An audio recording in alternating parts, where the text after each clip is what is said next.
I don't talk about my life the way people expect. I don't say empire. Out loud. I don't say self-made, unless someone else forces the word into the room. To me, it just feels like geography. I live here now. I work like this now. I wake up in a different place than the one I grew up in. My parents never visited my loft. They said it was too modern. My mother once asked if it echoed. My sister came once, walked around touching things like she was checking if they were real, then said, "Must be nice." It was.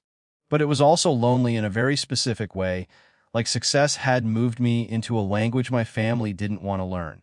They still spoke in old roles. My sister was the one who needed support. I was the one who could handle it. When she dropped out of another program, my mother called me crying, not about disappointment, about money. She just needs a little help to get back on her feet. They never asked directly.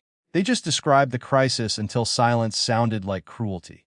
I sent some money, then some more, then stopped. Not because I was broke, but because I felt something hollowing out in me every time I paid to keep the family story intact. Then the lawsuit arrived. Not a conversation, not a request. A thick envelope with language that felt like it had never met love in its life. Raising fees. $500,000. 2. Recover costs incurred in the upbringing of the plaintiff's children. I read it twice before I laughed. Then I didn't laugh again for a long time. I called my mother. She didn't answer. I called my father. He said, "It's not personal. It's practical." That sentence did something to me.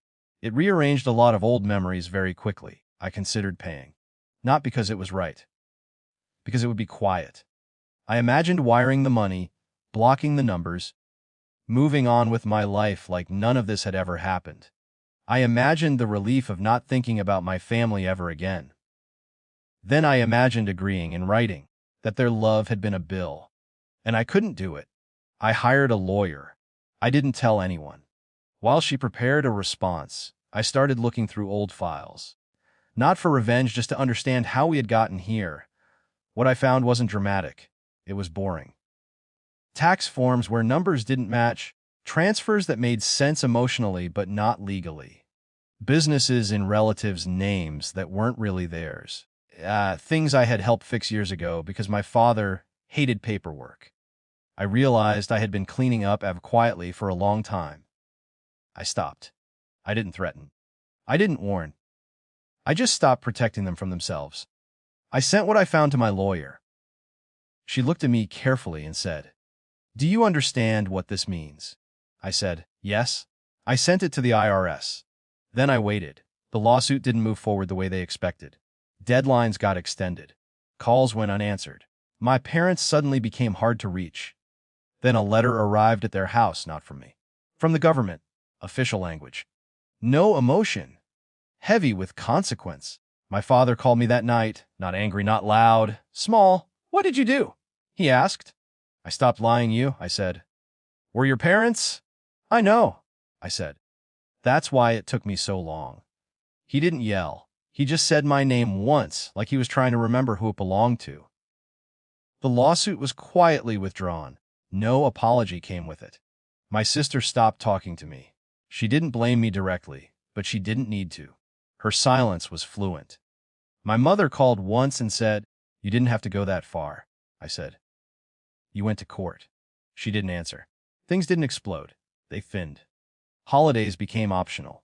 Calls became formal. Every word felt like it was being weighed for legal mass.